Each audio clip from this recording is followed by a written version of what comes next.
Hi, I'm Nancy O'Neill. Welcome to Suncoast FYI. Joining me today are Corey Potter with the Humane Society of Sarasota County, Jane Giroux with the Suncoast Blood Bank, and Marietta Lee with the Museum of Art and Whimsy.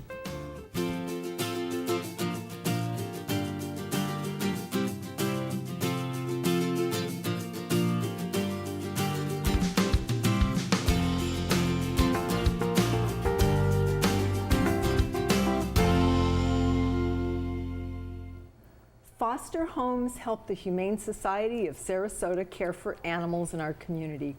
Corey Potter is an adoption counselor at HSSC and is a foster parent herself. She's here today to talk more about their foster program.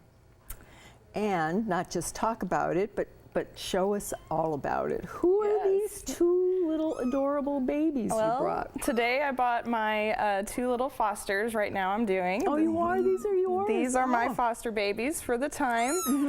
They're two bottle babies, so they're a lot of work. They need food all the time. As you can see, this one's hungry. Yeah. So we'll make sure he gets his bottle. Let's see if have some. Yours is already eaten, so he might be okay, but they're always hungry. Yes, as we can see. Okay. It's lots of fun to foster kittens. So what is it all about? Tell us about the program itself. Yeah, sure. The foster program at the Humane Society, it's lots of fun. You can sign up on our website to become a foster parent. And you can sign up on our website, and then you'll put in an application, and then we review your application, and then we match you up with the right type of foster depending on your social life and what you're willing to do. Because I noticed on there, you can take a kitten or a puppy. You can take a kitten and their mom, or puppy and their mom. Yes. Behavioral. What are some of the other? Yes, well, like with these two, these are orphan kittens, so they need round-the-clock care. They need to be bottle fed about every 3 or 4 hours, so they're very time-consuming. Right now with kitten season starting, a lot of people don't know there's a type of season for kittens, but usually during the spring and summertime we get hit with a lot of kittens, orphaned and abandoned ones with their mom. Yeah. So we're in desperate need of fosters during this time of the year for kittens and cats especially. And how, whoops, I'm sorry, Fritz. How long is the foster program? I mean, how long do you take in a foster pet? Yeah, it all depends on the age. I'm not very good at this, am I? With these little bottle babies, you can maybe have them for about 5 to 6 weeks. We basically categorize kittens in 2 types of fosters: the bottle babies, which are going to be the round-the-clock care like these ones, and then the kittens who are already weaned that maybe still need about 2 or 3 weeks to grow before they're ready for adoption. Okay. Now, how long are they bottle fed?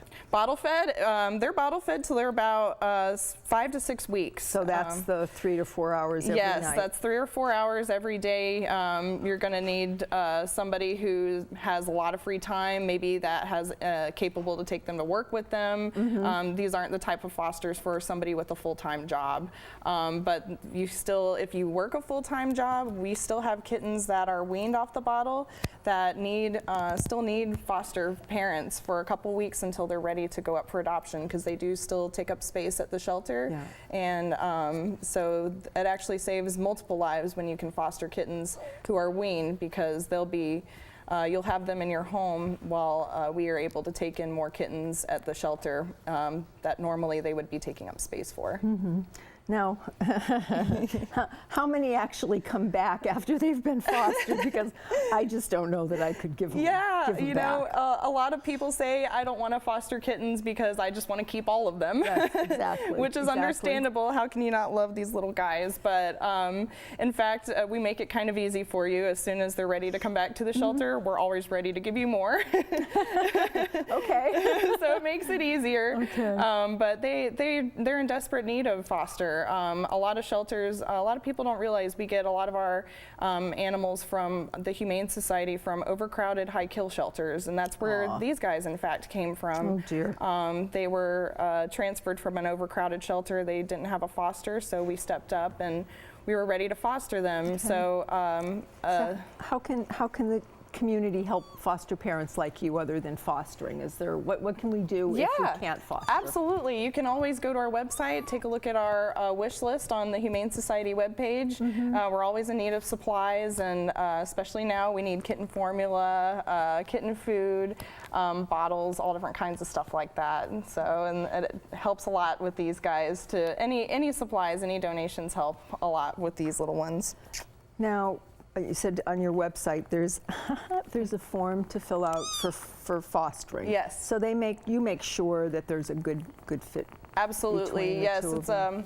It's a foster application. We basically ask, how many hours do you work, the other pets in your home. We'll interview you, and then depending on your situation and lifestyle, we'll match you up with the perfect foster. And I'm sure there's a number of them in there that need a good home for a bit. Absolutely, absolutely. Last year, a local shelter was telling us they were getting in around 30 underage kittens a day. Oh my and gosh. So they were contacting us to try to find fosters and maybe rescues that can help take them. So, and it's already started back up again this year. So we're on the lookout for some people willing to step up and take care of these About babies. how many kittens or rescues do you get in typically in a season? We last year during season we successfully fostered and adopted out around 180 kittens. Oh my goodness. We're ready to do that again this year, if not more. Wonderful. Okay.